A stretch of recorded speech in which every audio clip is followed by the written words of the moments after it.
What's good, YouTube? This video is going to be about 3 things that make you look desperate and also attract F-boys.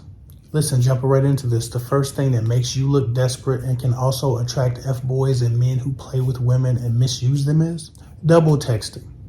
When you double text a person, it tells them that you're eager, it tells them that you might be overzealous, it tells them that you're super excited to connect with them. Depending on their attachment style, depending on what they're looking for, depending on how they feel about you and how eager they are to talk to you and get to know you, that might be too much for a person. It can make you feel a little bit unbalanced emotionally or socially even.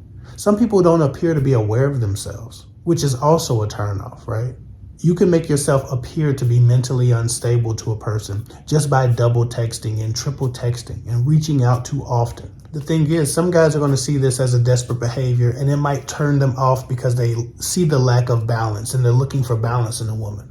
But other guys, right, more crappy individuals might see this. The types of guys that like to misuse women might see this. And it gives them a green flag. It tells them that you're the type of woman they can play with. You're the type of woman they are given instant leverage and dominion over. So while a lot of good men might see this and just back away slowly like a bear's approaching, or even communicate to you that this level of communication doesn't work for them, and maybe call you out on it to see if they can work around this or maybe just let you know, hey, you're coming off a little different, you're coming on a little strong. There's a lot of terrible men, shitty men who see this as an opportunity to run over you, to use you for your sex, for your money, for your time, for your favors, for whatever thing that they might want from a woman by weaponizing your need for validation and whatever you're trying to pull from them, leveraging their attention for the resources you provide, with no intention to actually have a relationship or develop anything serious with you. Double texting and triple texting guys signals to them that you might be a good target for misuse.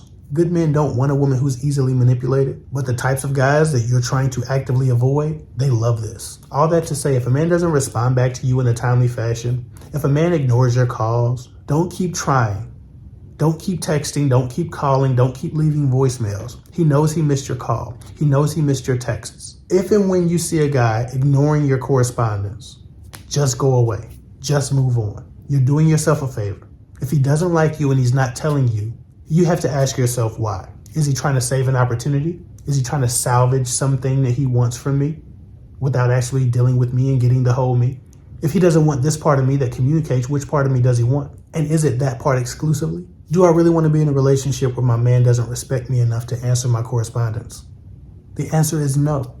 Move on. This turns off good men and turns on shitty ones. With that said, the second thing that makes you look desperate and also attracts F-boys is early use of terms of endearment. Okay, pet names and baby talk and the change of tone in your voice. The thing that women do when they are really into a guy and they alter their voice a little bit to sound softer and sweeter, but they really just start sounding like kids. Don't do this. Stop that shit. Just don't do that. It makes you look desperate for love and attention and affection. A man doesn't know if this desperation exists in you no matter who you're talking to or if it's specific to him. The assumption that you're like this in general with any guy you date is going to turn a good guy off because he's going to try to figure out why you lack balance. What's happened to you? Is there more trauma here? Is this something that can turn ugly? But again, the fuckboy, he's going to love this. He's going to enjoy this. He wants to dominate. He wants to lead, so to speak.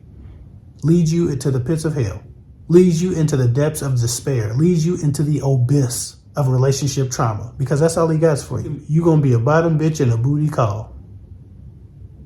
Women who use terms of endearment early with a guy that they don't really know, that they can't really trust, that they haven't really connected with, that hasn't told them what they mean to him, who hasn't set an expectation of loyalty, who hasn't asked for their heart, who hasn't asked for a relationship, who are not looking to grow with them and get to know them, who aren't calling all the time, texting all the time, and matching that affection and that energy. Women who start that up when none of those other things have been present, again, look emotionally unbalanced, look too eager, too overzealous, and too desperate to give a healthy relationship.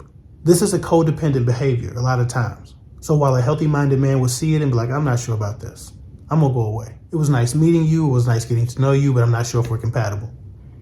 A dog is gonna be like, yes, boo-boo, boo bear, care bear, what you doing tonight? He's gonna hit you every night at 11:13 or whenever he leaves his other woman's house. His favorite woman's on her cycle, he's gonna hit you up. Hey, boo bear. Hey, care bear. Stop this shit.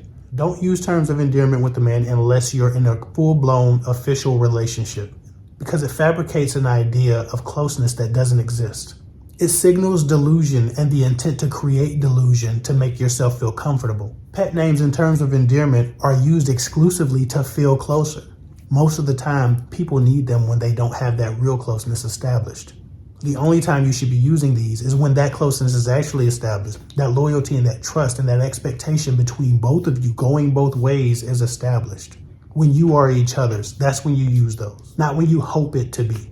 Moving on, the third thing that makes you look desperate and gets you played with by F-boys is emoji mayhem.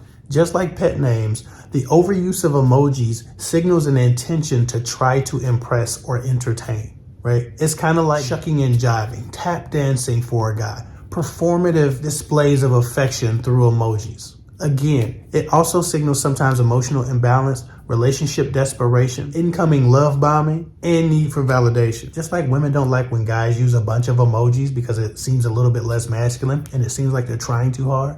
Same thing here. But when women try too hard, we always have to wonder what that came from. Why the desperation? Why so creative with the emojis all the time? Why so many emojis? It just makes it seem like you're not self-aware and you're too invested in making a display and performance of the conversation. That generally tells a man he has the upper hand, he has a lot of leverage. You're excited to talk to him and you're trying to be fun. Again, there's nothing wrong with any of this stuff when applied to the right relationships. My wife can double text me. A girlfriend could give pet names. My spouse can use a ton of emojis because we already have that closeness established. At that point, we're just having fun. But the effort that some of you put into your emojis, into your text messages, making them creative, just shows that you're really eager to have an interaction with the guy. And sometimes that can be misused. That eagerness, that desperation for attention can get you played with by an F-boy. And again, sometimes it comes off as a little bit unbalanced by men who are looking for something different. Now this one won't chase a good man off. He's not going to stop talking to you because you use too many emojis. He's just going to try to have more conversations with you to figure out if you're straight, like you're balanced. But this does show a lot of eagerness to have a conversation. So it's not a red flag for a good guy, but it is a green flag for a shitty man or F-boy to push you and see how much you really like him and what you're really willing to do to impress him. So just be mindful. If you want to impress a man, do it through the conversational content and not the display of emojis or the memes that you send.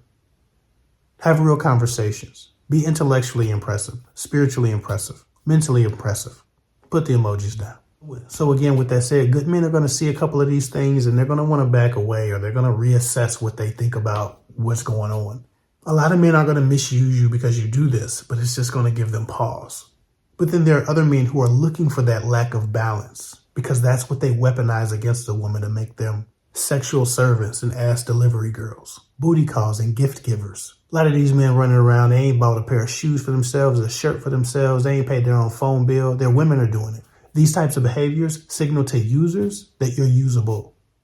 So ask yourself why you're doing them and what they really mean coming from you. And make sure that no man who assumes more is coming or that you can be used is correct. Anyway, that's all I got for now. Follow me at kevhick24 on Instagram. I'll get with y'all later.